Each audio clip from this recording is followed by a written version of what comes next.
예, 시편 10절에서 18절입니다. 시편 10절에서 18절이고요.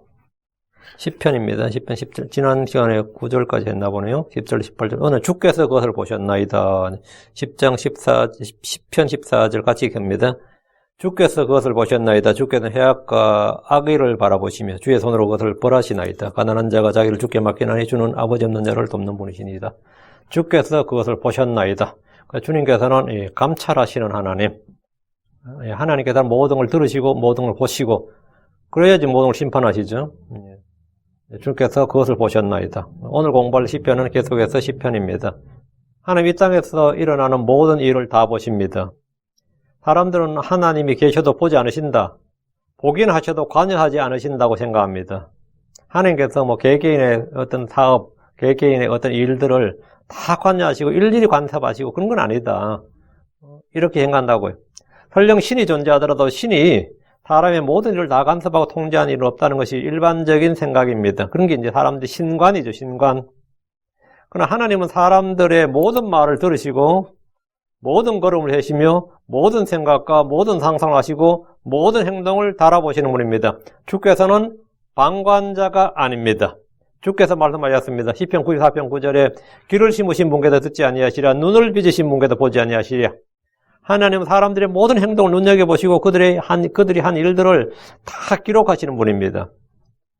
사무엘상 2장 3절에 주께서는 지식의 하나님이시므로 친히 사람의 행동을 달아보시는도다. 사람의 행동을 달아보신다. 하나님이 어떤 분이신지 생각해 보십시오. 다음은 16장 2절 사람의 모든 길이 그의 눈에 깨끗하나 주께서는 영들을 달아보시느니라. 주께서는 개개인의 사정에도 관심을 기울이시는가? 사람들의 필요나 고통에도 관심을 가지시는가 생각한다면 성경을 보십시오. 주님은 아담이 동물들의 이름을 지을 때 무엇이라고 부르는지 보셨습니다. 노아의 홍수 전에 주님은 사람의 사악함이 땅에서 크고 그의 마음에서 생각하여 상상하는 모든 것이 항상 악할 뿐임을 보셨습니다. 주께서는 땅을 보셨습니다. 주께서는 레아가 미움받는 것을 보셨습니다. 하나님 이집트에서 고통받는 이스라엘을 보셨습니다. 주께서는 이스라엘의 문의 인방과 기둥에 바른 피를 보셨습니다. 이스라엘을 추격하는 이집트 사람들의 군대를 주님은 보셨습니다. 하나님은 온 땅의 모든 사람들을 두루 보십니다. 주께서는 자식을 낳지 못해 괴로워하는 한나를 보셨습니다. 주님은 사내립의 말을 들으셨고 그가 하는 짓을 다 보셨습니다. 주께서 보시고 주께서 보셨으니 이란 말씀은 성경에서 엄청나게 자주 반복해서 나오는 말씀입니다. 몇 구절만 봅시다. 욥기 28장 24절. 욥기 28장 24절. 앞으로 넘기셔서, 네. 그분께서는 땅의 끝들까지 살피시고 온 하늘나라를 보시며 땅의 끝들까지 살피시고 온 하늘나라를 보시며 주님은 보신다. 살피시고 보신다. 주님 오늘 아침에 내가 무엇을 했는지 보셨을까요? 예, 보셨습니다. 주님은 지금 나를 보고 계십니까? 보고 있습니다. 주님은 땅의 거주민들을 보십니다. 뒤로 시편 33편 4절, 14절. 시편 33편 14절. 예. 13절부터 주께서 하늘들에서 바라보사 사람들의 모든 아들들을 살피시고 자신의 처소가 있는 곳에서부터 땅의 모든 거주민들을 뭐 하신다? 보시는도다. 살피시고 보신다. 내가 하나님을 보지 못한다고 해도 하나님 나를 보십니다. 사람들이 주를 알지 못하고 그분을 부인하고 불신해도 주님은 그를 보시며 아십니다. 욥기 31장 14절에 그분께서 내 길들을 보시며 내 모든 걸음을 세지 아니하시느냐. 욥기 34장 21절에도 그분께서 자신의 눈을 사람의 길들 위에 두시고 그가 가는 모든 길을 보시나니. 주께서 세상에서 좋은 것만 보시고 의로운 것들만 또 경건하고 거룩한 것들만 보신 것이 아닙니다. 주께서는 사악함도 보시고 해악도 보시고 악의도 보십니다. 욥기 11장 11절에 그분께서 허망한 사람을 아시고 사악함도 보시나니 그런즉 그분께서 그것을 깊이 생각하지 아니하시겠느냐. 주님은 나의 억울함을 보십니다. 주께서 보지 못하는 것, 알지 못하는 것은 없습니다. 그러나 마귀는 주께서 보시지 않는다, 주님이 알지 못한다, 주님 상관하지 않는다고 주장합니다. 오늘날 많은 사람들이 주를 두려워하지 않는 이유가 이겁니다. 자, 본문을 보겠습니다. 시편 10편으로 와서 10절. 예, 시편 10절. 그가 웅크려 자기를 낮추는 것은 가난한 자들을 그의 강한 자들로 넘어지게 하려 함이니라. 그의 강한 자들, 강한 것들로가 아니고 자기의 강한 자들로, 것들로. 가난한 자들을 그의 강한 자들로 넘어지게 하려 함이라. 여기서 그는 적그릇을 예표하는 사자입니다. 사자, 라이언, 사자. 이게 적그리스도 짐승이죠.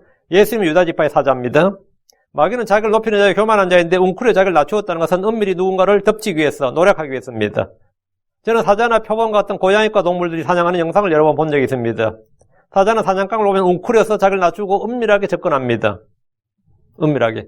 그가 웅크려 자기를 낮추는 것은, 이 말은 결코 겸손해서가 아닙니다. 그는 먹이를 노리고 삼키기 위해서 웅크려 자기를 낮춥니다. 마귀는 늘 자기를 드러내지 않고 숨어서 기다렸다가 덮치는 겁니다. 마귀는 지금도 삼킬 자를 찾아 두루 다닙니다. 베드로전서 5장 8절에 정신을 차리라 깨어있으라 너희 대적 마귀가 울부짖는 사자같이 두루 다니며 삼킬 자를 찾나니, 삼킬 자를 찾는다. 사자가 웅크려 자기를 낮추었다면 그 앞에는 반드시 뭐가 있다? 사냥감이 있구나 하는 걸 알 수 있습니다. 저 사자가 왜 저러지? 사냥감이 그 앞에 있어요. 마귀가 노린 자가 누굽니까? 불신자들은 모두 마귀의 자녀들이고 마귀에 속한 자들입니다. 크리스천들은 마귀의 원수요 대적들입니다. 이 시대의 성경신자들은 마귀들이 노리는 먹잇감입니다. 우리는 마귀의 관계들, 마귀의 정죄, 마귀의 올무에 잡히지 않도록 늘 깨어 있어야 됩니다. 하나님의 전신갑주를 입고 성령의 검을 취해야 됩니다. 성도들이 자기가 싸워야 할 원수와 대적을 알지 못한다면 그는 전사가 아닙니다. 죄를 범하는 자는 마귀에 속합니다. 마귀는 처음부터 죄를 짓습니다. 우리 주께서 이 땅에 오신 목적은 마귀의 일들을 멸하시려는 겁니다. 그가 웅크려 자기를 낮추는 것은 그의 강한 자들로 가난한 자들을 넘어지게 하려 합니다. 그의 강한 자들, 마귀의 강한 자들이 누구니? 마귀는 강한 용사입니다. 마귀는 강한 자예요. 마이티. 마귀는 지혜로운 자고 강한 자입니다. 하나님은 전능자시고요. 마귀는 강한 자입니다. 마귀는 강한 용사입니다. 마귀는 첫사람 아담을 넘어뜨려 죄를 짓게 했습니다. 마귀는 가인을 살인자로 만들었습니다. 마귀는 의로운 노아를 술 취하게 했고 가나안을 저주하도록 했습니다. 마귀는 다니엘이 느부갓네살 왕의 경배를 받도록 했습니다. 마귀는 다윗이 음행하고 살인하도록 했고 솔로몬을 우상 숭배자로 만들었습니다. 마귀가 웅크리고 자기를 낮추어 목표를 정한 대상은 반드시 넘어뜨립니다. 마귀는 실패가 없습니다. 마귀는 사도들이 주를 떠나고 배반하게 했고 베드로는 베드로에게는 그분을 저주하도록 했습니다. 마귀는 그의 강한 것들로 한 분 예수 그리스도 외에는 누구든지 다 무너뜨렸습니다. 본문에서 마귀가 노리는 사람들로 가난한 자들이 나옵니다. 가난한 자들을 왜 노리고 왜 넘어지게 합니까? 가난한 자들은 가만히 놔도 상관없는데 가난한 자들은 어느 시대나 약한 자들이고 건드릴 필요도 없고 상대할 필요도 없는 자들입니다. 그런데 본문에서는 가난한 자들이 마치 의로운 자들, 특별한 자들처럼 동의어처럼 사용되고 있습니다. 가난한 자들 이렇게. 이는 구약이나 신약 시대의 가난한 자들이 아닙니다. 구약이나 신약 시대의 가난한 자들이 아니라 대환란 때의 가난한 자들입니다. 그날의 가난한 자들은 이기는 자, 승리자, 소수의 남은 자, 짐승의 형상에 경배하지 않고 표를 받지 않고 그 수를 이긴 자들입니다.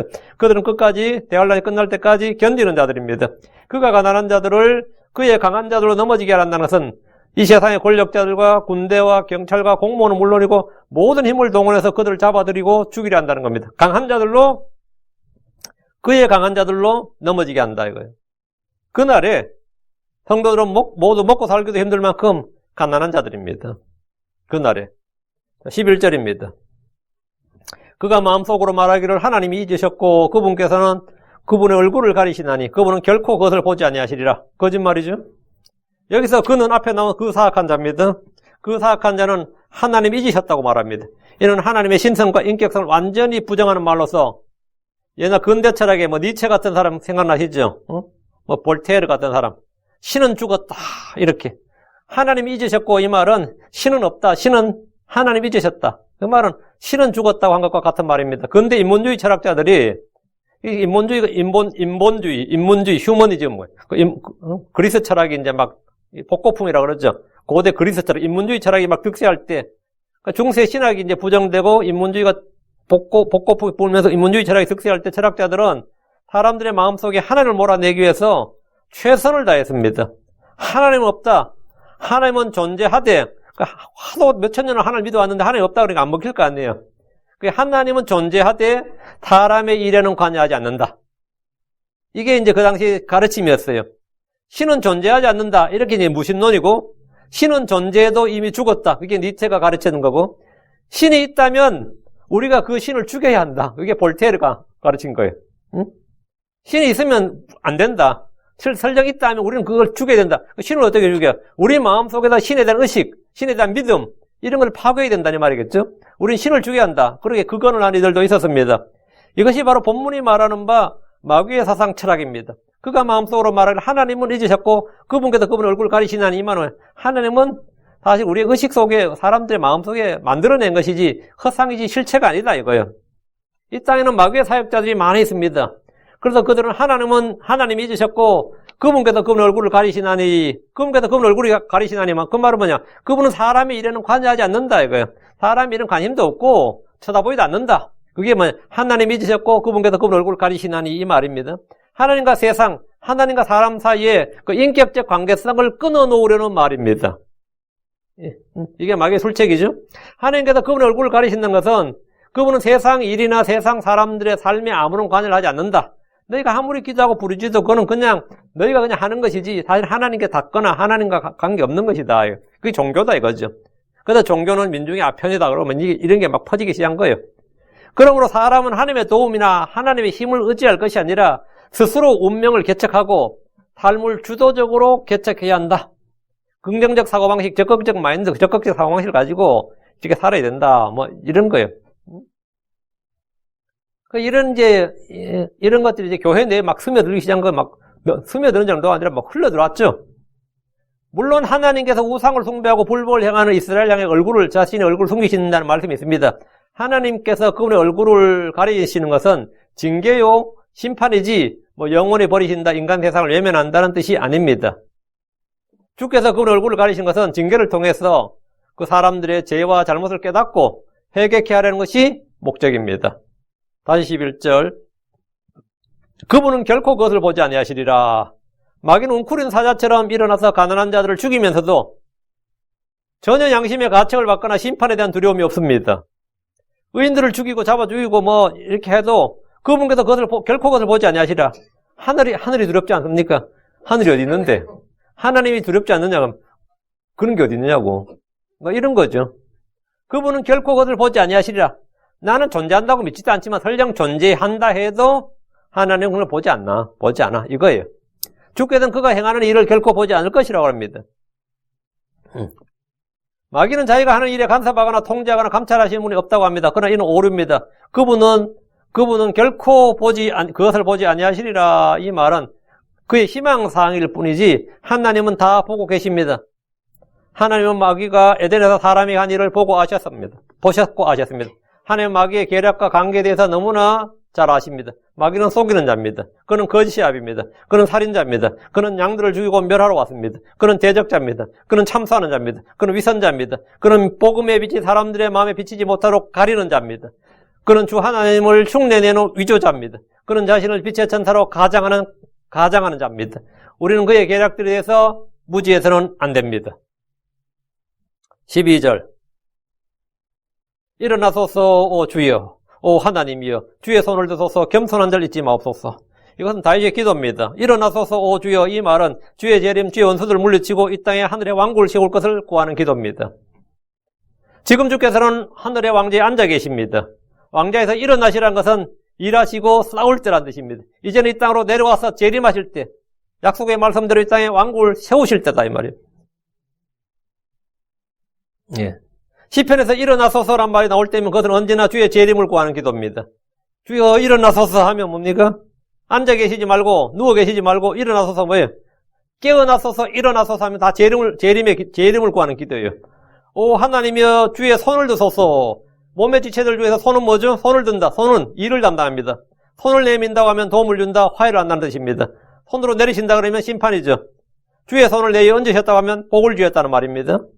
사람이 손을 드는 것은 기도와 간구를 하는 거고 주께서 손을 드셨다는 것은 원수들을 멸하시는 겁니다. 그 보복과 심판의 지평을 말합니다.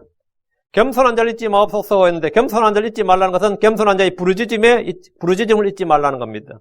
하나님은 겸손한 자를 구원하십니다. 하나님은 겸손한 자에게 은혜를 베푸십니다. 하나님은 겸손한 자의 소원을 들으십니다. 주께서는 겸손한 자에게 관심을 기울이십니다. 마귀는 교만한 자입니다. 우리 주 예수도 그리스도는 마음이 온유하고 겸손하신 분입니다. 그분은 자신을 죽기까지 낮추셨습니다. 우리는 그리스도의 마음을 가져야 되는데 그것은 바로 겸손입니다. 그것이 바로 겸손입니다. 13절. 어찌하여 그 사악한 자가 하나님을 경멸하나이까? 그가 그의 마음속으로 주께서는 그것을 요구하지 아니하시리라 말하였나이다. 어찌하여 왜 그 사악한 자가 하나님을 경멸하나이까? 그래서 그 사악한 자면 아주 적그리스도라고 했죠. 마귀 짐승이에요. 마귀는 하나님을 믿고 알고 두려워하지만 또 한편으로는 그분을 경멸합니다. 어찌하여 그 사악한 자가 하나님을 경멸하나이까? 왜 그 사악한 자가 하나님을 경멸하는 거예요? 이는 그가 교만하기 때문입니다. 두려움 없이 지음받았기 때문에, 자신을 하나님보다 더 높이기 때문입니다. 그의 마음이 지금 하나님보다 더 높기 때문에 하나님을 알고 진짜 하나님의 계신 걸 믿고 떤다고 그랬잖아요. 그러면서 한편으로 뭡니까? 하나님은 자기의 호구야. 아무것도 아니다 말이야. 왜? 마귀가 하나님을 경멸한 것은 그가 한 모든 일에 대한 하나님의 심판이 속히 집행되지 않기 때문입니다. 만약 죄를 지을 때마다 하나님의 심판이 즉각적으로 집행되었다면 아무도 그분을 경멸하지 못할 것이고 두려워하지 않을 수 없을 겁니다. 그러나 우리가 알듯이 악인에 대한 징계와 심판은 없는 것처럼 볼 때가 많습니다. 욥기 21장 7절에 어찌하여 사악한 자가 살아남고 늙도록 지내며 참으로 권세도 강하냐? 어찌하여 사악한 자가 살아남고, 사악한 자가 잘 살잖아요. 늙도록 지내며 장수한다고. 참으로 권세도 강하냐? 권력까지 잡고 있단 말이지. 이 말대로 사악한 자들이 이 세상에서 망하고 뭐 이러면 우리가 심판이 있구나 하지만 망하는 것이 아니라 잘 되는 것처럼 보인단 말입니다. 망하는 것이 아니라 잘 되는 것처럼 보여요.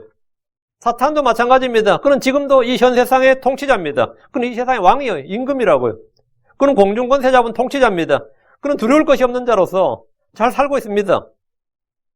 에덴 때부터 지금까지 6,000년간 마귀는 아무런 어려움이 없습니다. 사는데 이 세상 지금 자기가 다스리고 자기 마음대로 자기 뜻대로 다 하고 있어요. 이 세상을 자기 마음대로 하는 듯이 보입니다. 그는 하나님의 아들 예수님마저 죽였습니다. 그분의 제자들인 사도들을 죽였고 이스라엘을 온 세상에 흩어버렸고 교회는 완전히 마귀의 집단 캐톨릭을 만들어버렸고 교회를 완전히 이 순수한 하나님의 교회를 완전히 잡탕을 만드는 게 잡탕교회는 그게 캐톨릭이에요. 완전히 마귀의 집단을 만들어버렸단 말이에요. 사탄 회당을 만들어버렸다고. 이 세상에는 하나님을 믿고 두려워하는 자보다 하나님을 믿지 않고 부인하는 사람이 훨씬 더 많습니다. 마귀의 놀라운 사역이죠. 그 마귀가 뭐 자신감이 넘치는 거지. 주와 복을 위해 헌신한 사역자들보다 마귀의 사역자들이 훨씬 더 신실하고 헌신적입니다. 그럼 하나님 앞에서 하나님이 내 종 욥을 위해서 보았느냐 할 때 욥 정도에 해당하는 사람은 마귀에게 수두룩합니다. 자기 자식들 막 불 속에 갖다 바치는 그런 불에 막 갖다 바치는 사람이 한둘이 아닌데 크리스천들 중에서 아니면 유대인들 누가 그렇게 해요? 마귀의 종들 중에 정말 막 얼마나 헌신적인지 자기 살을 베고 피를 흘리다 합도 수두룩해요. 그 마귀가 어때? 하나님을 경멸한다고. 하나님의 사역을 경멸한다. 하나님을 경멸하고. 하나님의 종들보다 마귀의 종들이 훨씬 더 많습니다. 세력도 강합니다. 그 사악한 자가 하나님을 경멸할 만하죠. 에이, 뭐 그것도 사역이라고 하십니까 지금. 모든 면에서 그는 스스로 하나님보다 더 뛰어나다고 생각할 수 있을 겁니다. 그는 원하는 대로 악을 행했지만 그는 아무런 해악도 입지 않았습니다. 아무런 피해도 보지 않았단 말이다. 그러다 보니 그가 마음속으로 주께서는 그것을 요구하지 아니하시리라 이렇게 말합니다. 그는 악을 자유자재로 6,000년 동안 행했습니다. 그가 행한 일에 대해서 전혀 책임을 지지 않습니다. 주께서 그것을 요구하지 않는다는 것은 계속해서 자기는 지금처럼 무엇이든지 마음대로 내 마음대로 내가 뜻하는 대로 해도 나를 통제할 존재는 없다는 말입니다. 이는 왕조국가에서 왕이 무엇이든지 마음대로 해도 누가 왕에게 무엇을 요구할 수 없는 것 같이 마귀는 자기가 무엇이든 마음대로 할 수 있는 존재란 겁니다. 주님은 그의 생각에도 없고 마귀에게 주님은 그의 생각에도 없고 안중에도 없습니다. 주께서 그것을 요구하지 아니하시리라 이 말은 나 외에는 아무도 없다. 아마 천상천하 유아독존이 이걸 가장 잘 표현한 말이고 마귀의 마음을 한마디로 보여주는 말이 13절입니다. 주께서는 그것을 요구하지 아니하시리라. 주께서는 그것을 하나님을 경멸하면 하는 말. 주께서는 그것을 요구하지 아니하시리라. 내가 하는 일에 대해서 주께서 책임을 묻거나 뭐 이래라 저래라 하지 아니하시리라 이 말이에요. 14절. 주께서 그것을 보셨나이다. 마귀가 하는 일, 마귀의 생각 주님 다 보셨다 이거예요. 이는 주께서 해악과 악의 일을 주목하시며 그 주의 손으로 그것을 보복하시나이다. 가난한 자가 주께 자기를 맡기나니 주께서는 아버지 없는 자를 돕는 분이시니이다. 그러니까 마귀가 무슨 생각을 하든 무슨 말을 하든 무슨 짓을 하든 주께서는 그것을 보셨습니다. 주께서는 알지 못하는 일이 없으시고 보지 않으시는 것이 없습니다. 사람들이 하나님에 대해서 무엇으로 행하고 말하고 행하든 주께서는 그것을 보십니다.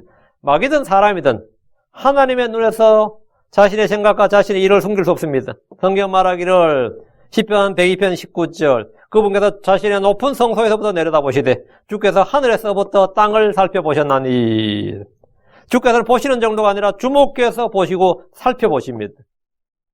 예레미야가 3장 10절에 그들의 모든 보복과 나를 치려고 그들이 꾀하는 모든 것을 주께서 보셨나이다. 주께서는 보시는 정도가 아니라 해악과 악의를 주목하십니다.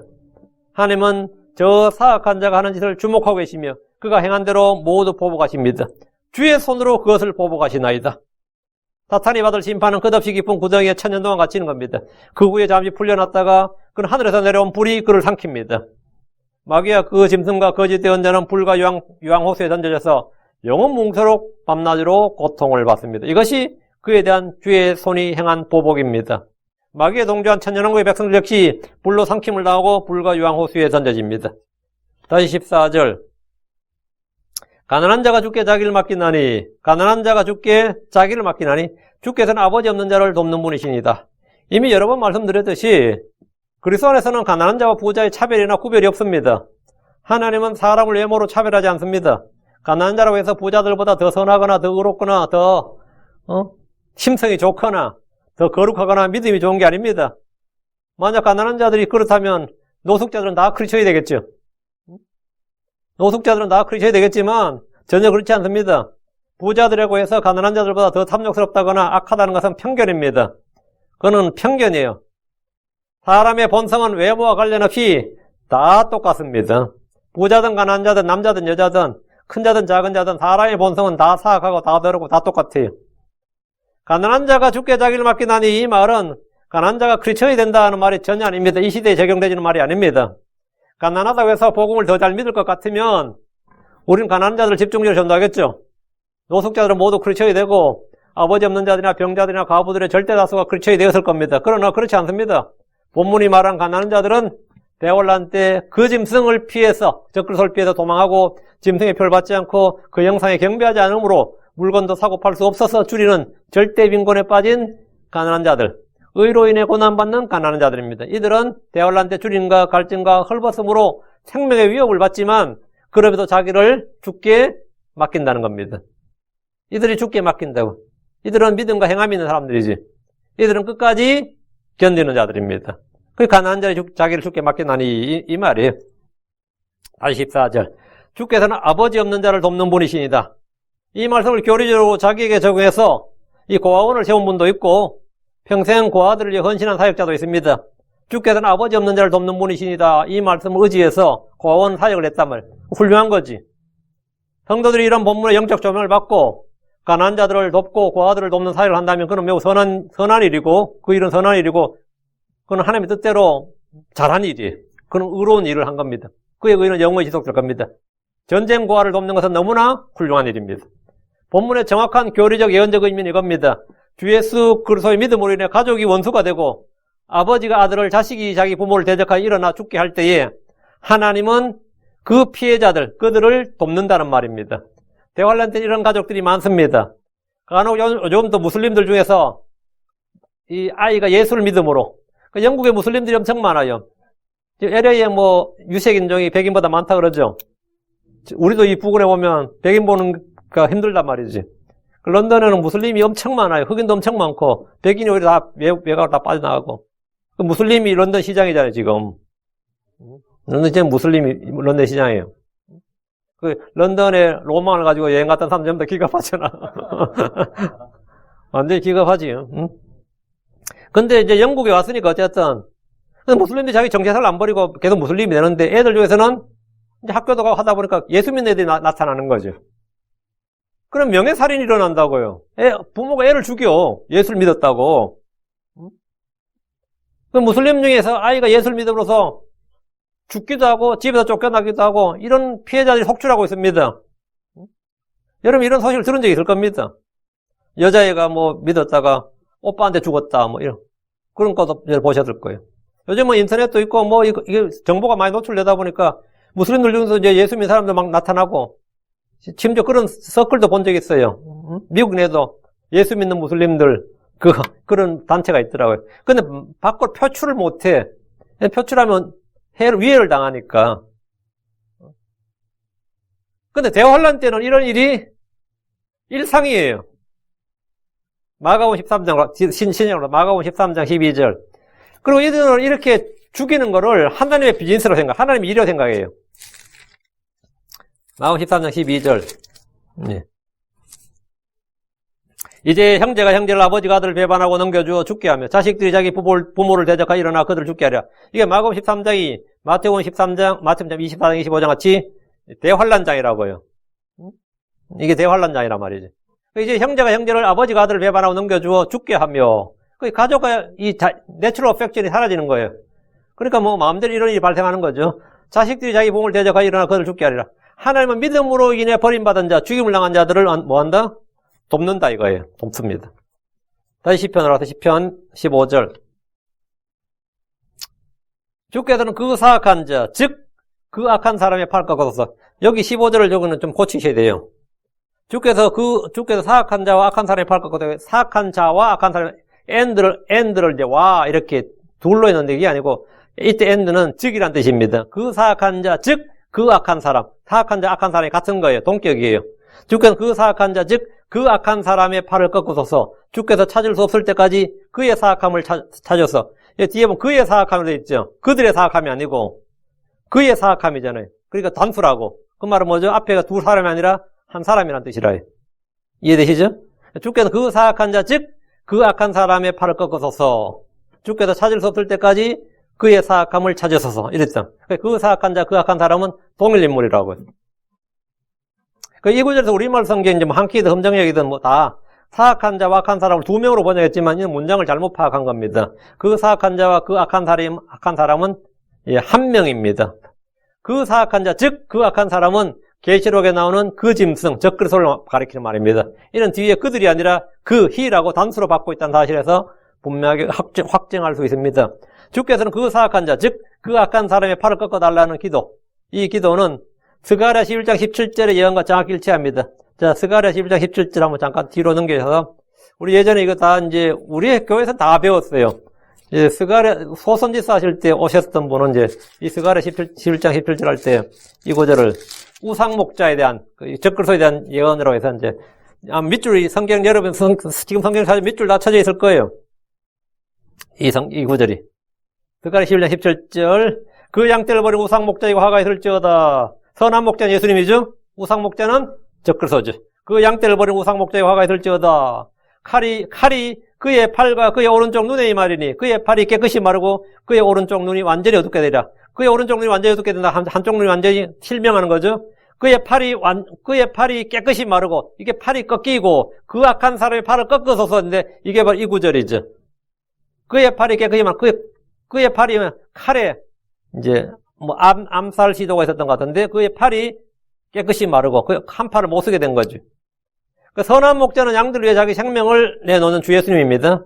그 선한 목자는 자기 생명을 내놓고 우상 목자는 뭡니까? 양떼를 버리고 선한 목자는 자기를 버리고 이 차이죠. 우상 목자는 양떼를 버리고 양들 잡아먹는 사꾼 목자로서 그 적그리스도 짐승을 말합니다. 칼이 그의 팔과 그의 오른쪽 눈에 이 말이라 이 말씀대로 그 사악한 자는 팔이 꺾이고 한쪽 눈이 완전히 실명을 합니다. 한 구절 더 예레미야 48장 25절 이런 거는 이제 이 킹덤 성경 믿는 이제 우리 교회 같은 데서 아니면 이 강해가 안 돼요. 여러분 어떤 주석서를 읽어도 이런 건 안 나와. 어떤 뭐 좋은 주석서를 읽어도 이 시편에서 이런 주석을 못 해요. 예. 그들은 이런 걸 알 수가 없어. 예레미야 48장 25절. 모압의 뿔이 잘리고 그의 팔이 부러졌도다 주가 말하노라. 모압의 뿔이 잘리고 뿔이 잘렸다는 말은 먼저 뿔이 뭔지 알아요? 권세, 권능, 이제 왕이죠. 그 모압의 뿔이 잘리고 그의 팔이 부러졌도다. 그 악한 사람의 팔을 꺾어서서 했죠. 팔이 부러졌다 했는데 여기 25절 위에 48장 25절 위에 여러분 주목할 게 있어요. 그 위에 뭐라 돼 있어요? 그리옷과 보스라와 및 멀리 있거나 가까이 있는 모압 땅의 모든 도시 임하였도다. 요말 있죠. 그 앞에 도시를 심판이 임한 도시들은 쫙 나오는데 그 앞에 그리옷이란 말이죠. 24. 그리옷의 언더라인. 이 그리옷이 이제 캐리엇이에요. 캐리엇. 캐리엇. 20. and upon 캐리엇. 그럼 딱 생각난 거 있지 않아요? 유다 이스카리옷. 이게 캐리엇. 이게 이스카리옷입니다.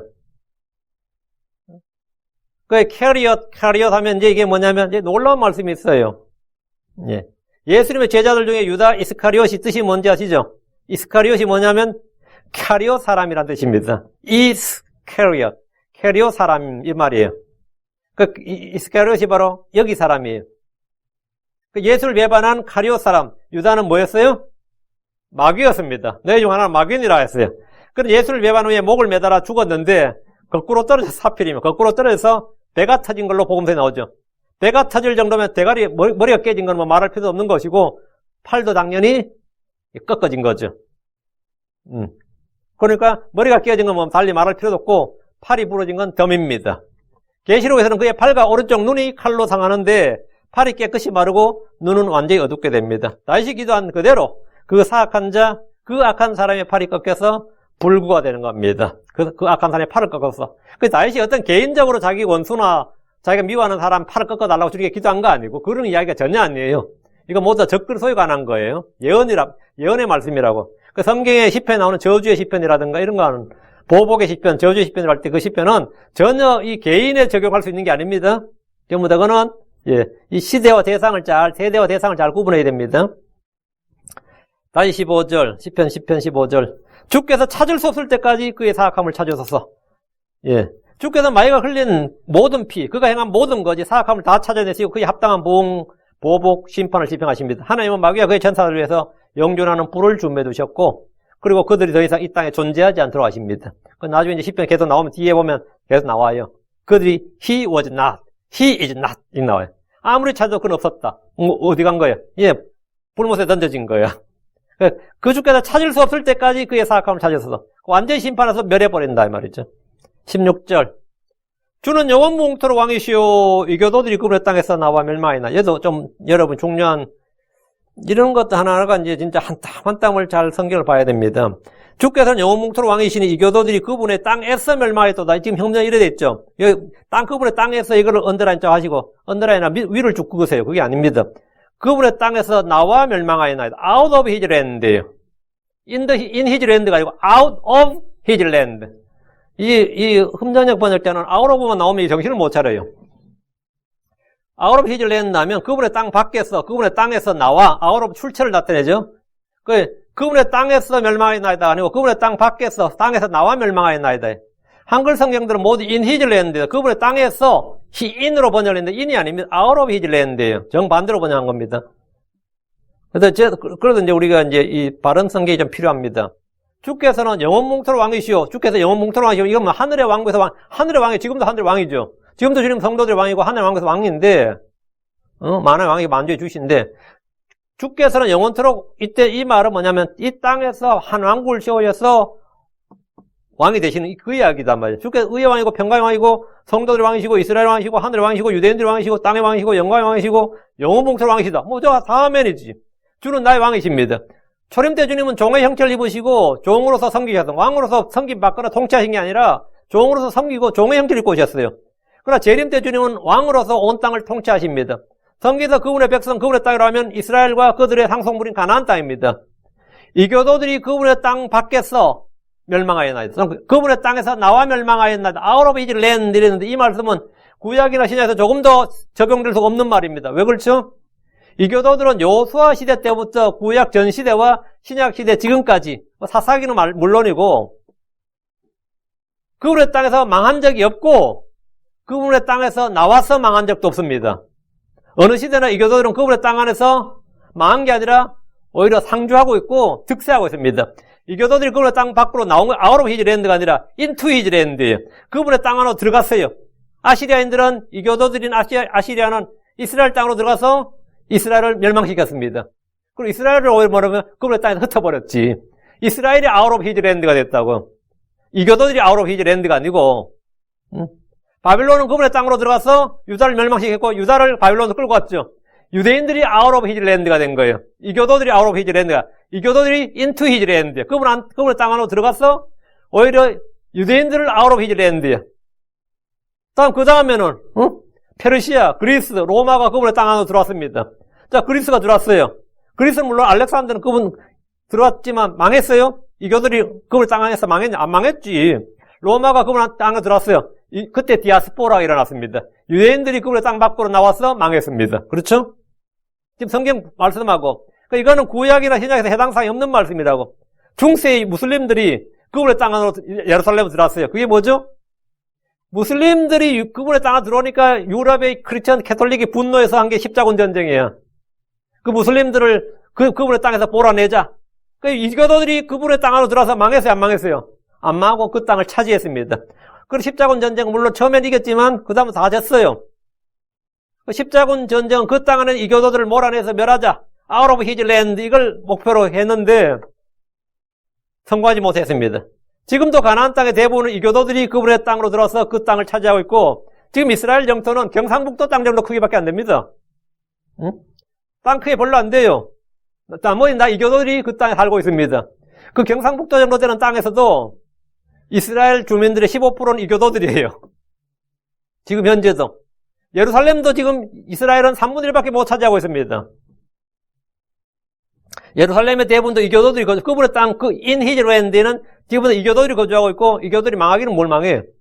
근데 지금 본문 16절에 다시, 이교도들이 그분의 땅에서 나와, 그분의 땅에서 나와, 아웃 오브 히즈랜드. 또는 그분의 땅 밖에서 멸망하였나이다.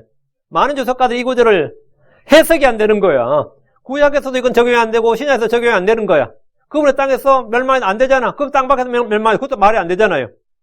그래서 이걸 어떻게 하냐면, 아웃 오브 히즈랜드, 이걸 도저히 해석이 안 되니까, 그분의 땅을 그분의 몸된 교회 이렇게 하고, 이 교도들을 불신자로 해석을 하는 거예요.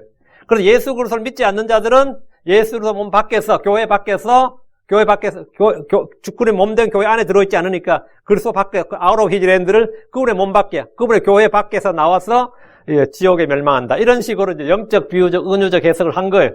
이게 이제 지금까지 대부분 해석이야. 왜? 문자적 해석이 어렵거나 불가능하다고 생각할 때는 여지없이 영적, 교훈적, 비유적 해석을 해버린 것이 이제 신학자들의 특성이에요.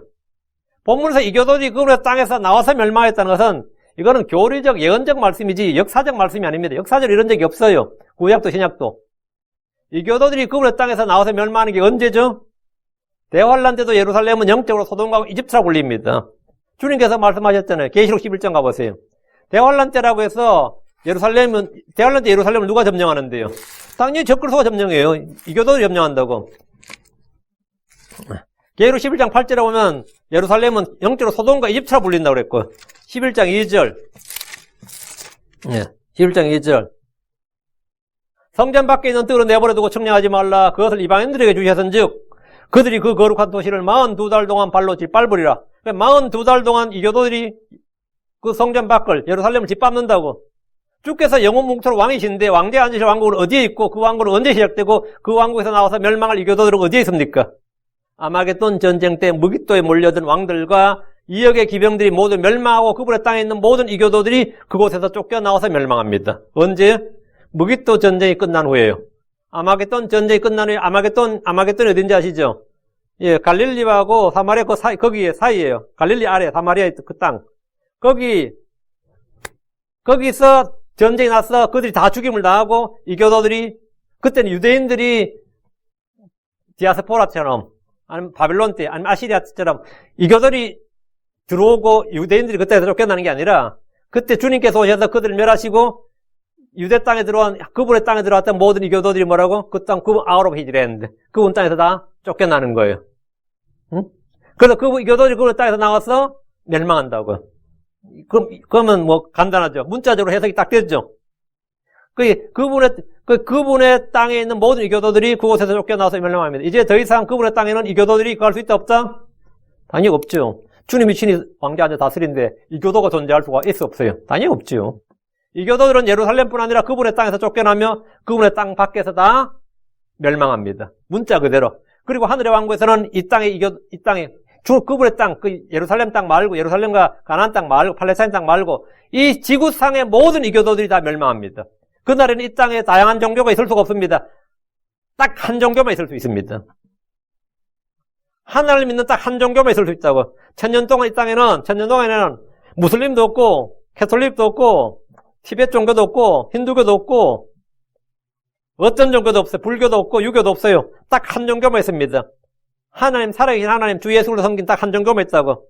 이 교도들은 존재할 수 없습니다. 누구든지 주께 경배하지 않고 다른 신을 섬길 수 없습니다. 그런 일이 있다면 그들은 산채로 불호소에 던져집니다. 성경을 문자 그대로 믿으면 얼마나 쉽고 분명하고 간단합니까? 다시 16절, 이 교도들이 그분의 땅에서 나와 멸망하였나이다. 이게 해석이 딱 되죠? 너무 해석이 잘 돼. 그럼 미닫이라 그래. 어떤 사람들 그러더라고요. 아, 이게 뭐 너무 착착 들어맞으면 그게 미닫이래.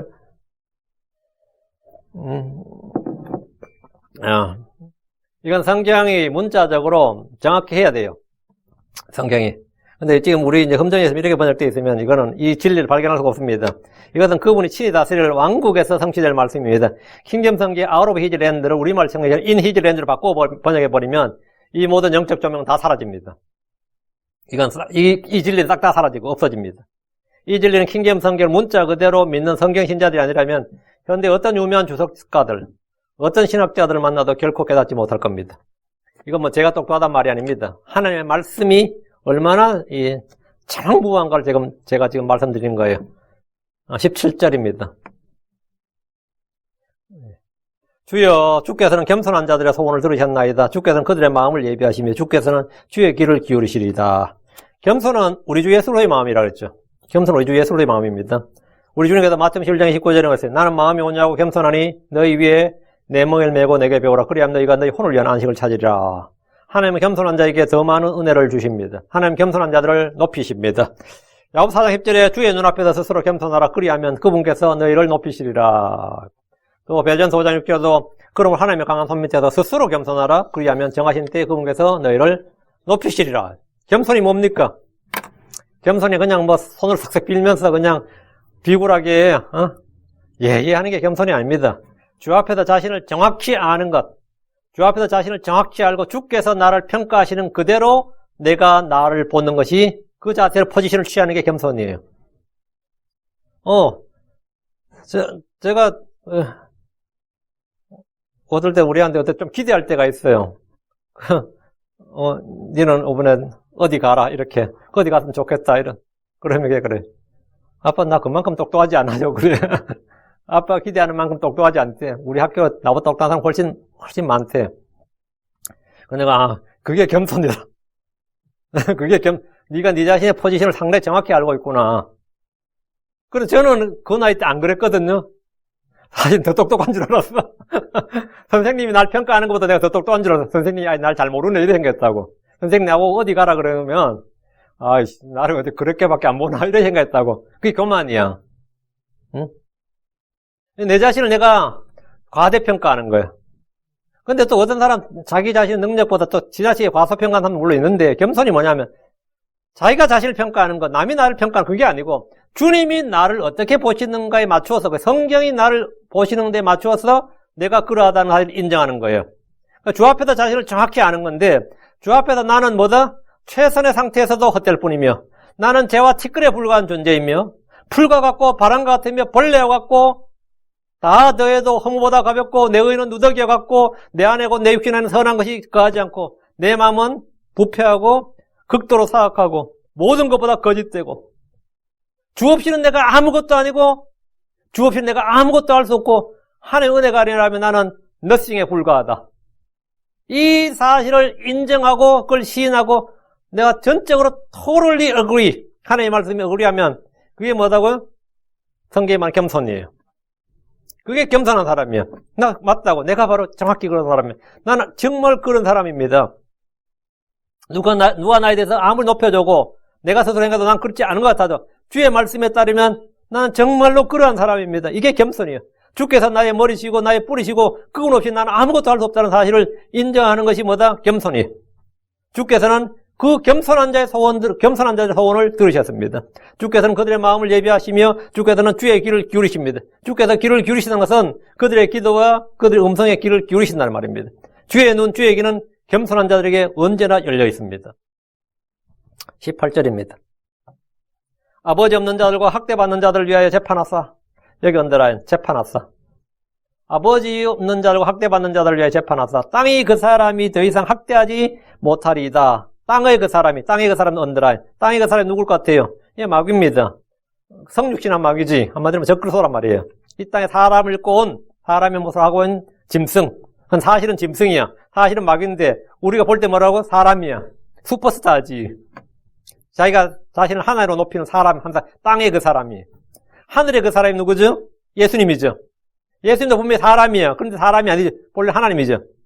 이놈은 사람이야. 근데 뭐야? 다시는 마귀야, 짐승이야. 이런 걸 여러분 이제 이런 단어들이 눈에 탁 들어와야 됩니다. 땅에 그 사람이 더 이상 학대하지 못하리이다. 왜 학대하지 못하는 거죠? 하나님께서 아버지 없는 자들과 학대받는 자들을 위해 재판한다. 이게 뭔 말이냐? 이 구절의 주어는 17절에 주여 주께서 재판하는 거죠. 17절 이어지는 구절이란 말이죠. 주께서는 아버지 없는 자들과 학대받는 자들을 위해 재판하시며, 재판한다는 게 뭐냐? 여기서 재판한다는 말은 심판한다, 재판한다. 이게 뭐냐요? 이 아버지 없는 자들과 학대받는 자들의 억울함, 복수, 피해, 여기에 대한 이 탄원을 들어주신다는 겁니다. 여러분, 누가복음 18장에 보면 재판하는 이야기 나와요. 누가복음 18장에 불의한 재판관을 찾아가는 어느 과부 이야기가 나오는데, 그녀는 끈질기게 재판관을 찾아가서 내 대적에게 원수를 갚아주소서라고 청혼을 했고, 그 재판관은 하나님을 두려워하지 않고 사람도 존중하지 않았지만 그녀를 위해 재판을 했고 그녀의 원수를 갚아주었습니다. 재판한다는 말 알겠죠? 내가 피해자인데 경찰에 신고를 하고 검찰에 신고를 하고 뭐 청와대에 청원 놓고 있는데도 아무도 들어주질 않아. 진짜 황당하고, 내가 가진 게 없으니까 다 날 무시하는구나.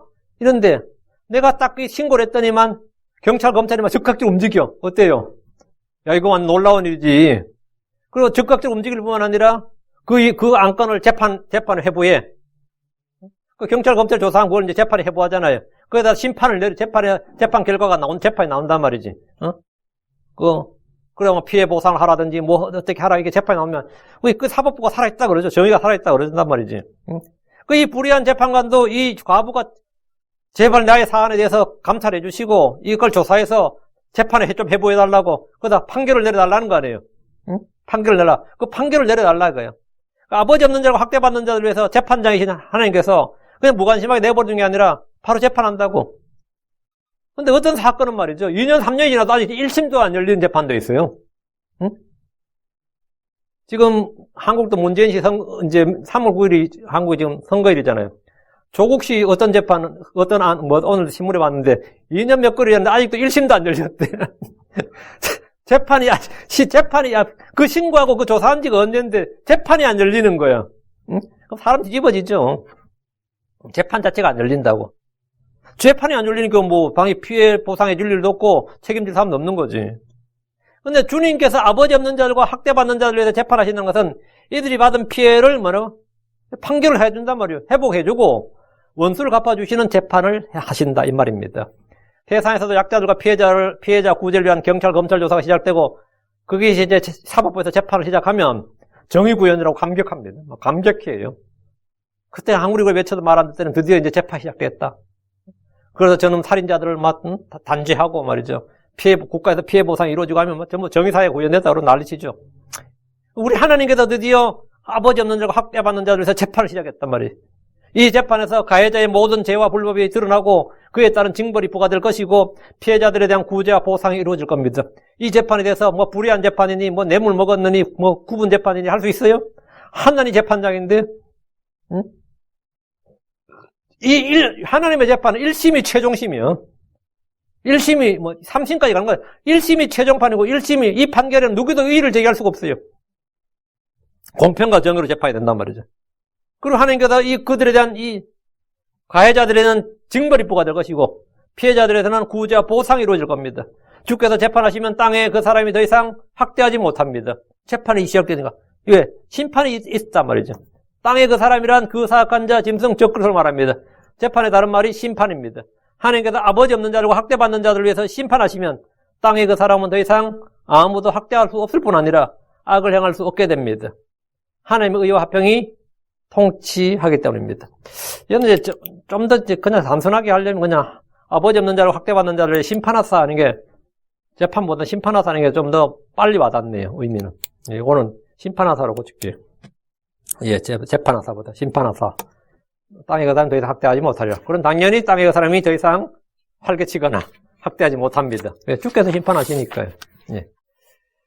예, 그건 학대받는 자들 위하여 심판하사. 무슨 말인지 다 충분히 이해될 겁니다. 말씀이 어려운 건 하나도 없습니다. 예. 오늘 10편까지 끝냈고요. 이제 11편은 이제 토요일, 12편은 일요일 이렇게 하겠습니다. 예, 계속해서 10편 말씀을 여러분이 쭉쭉 따라오시면 됩니다. 기도합시다. 위대하시고 거룩한 주 하나님 감사합니다. 하나님께서 오늘도 주의 말씀을 허락해 주셔서 주의 말씀을 선포했습니다. 하나님의 놀라운 말씀들, 아버지 저희 가운데 허락하셨사오니 저희가 그 말씀을 잘 읽고 잘 공부하고 또 잘 믿고 잘 깨닫게 해 주시옵소서. 아버지 하나님 말씀을 저희 마음에 간직할 수 있도록 해주시고 주께서 말씀하신 것들을 저희가 흘려버리지 않게 하시면 늘 주의를 기울이고 또 주께서도 저희 음성에 귀를 기울여 주셔서 저희가 구하는 것 이상으로 주님께서 응답하여 주시길 간구합니다. 아버지 하나님 시편 강해가 아버지는 신용없이 꾸준히 잘 은혜 가운데 이루어지게 하여 주시길 원합니다. 악한 자가 틈타지 못하도록 해주시고 주님께서 저희를 둘러 진을 쳐주시옵소서. 저희를 요새 가운데 주님의 피난처 가운데 또 주님의 품 속에 숨겨주시고 주님께서 저희의 방패가 되어주시고 방벽이 되어주시길 원합니다. 감사드리며 주의 손기도합니다. 아멘.